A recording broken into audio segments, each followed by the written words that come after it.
It's the best thing to happen to Hong Kong. I think the security law now makes it clear to everyone that they cannot take advantage of Hong Kong's independence.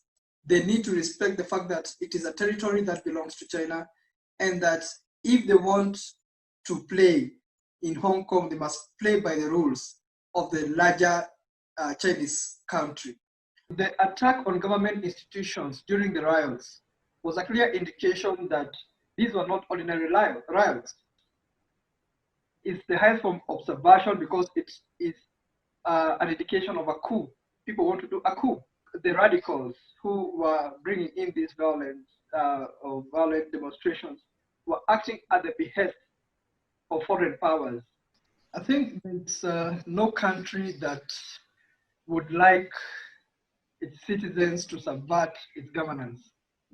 So the new Hong Kong security law should be a welcome development in the governance of the Hong Kong Special Administrative Region, in the sense that it should feel that it is now owes its own future.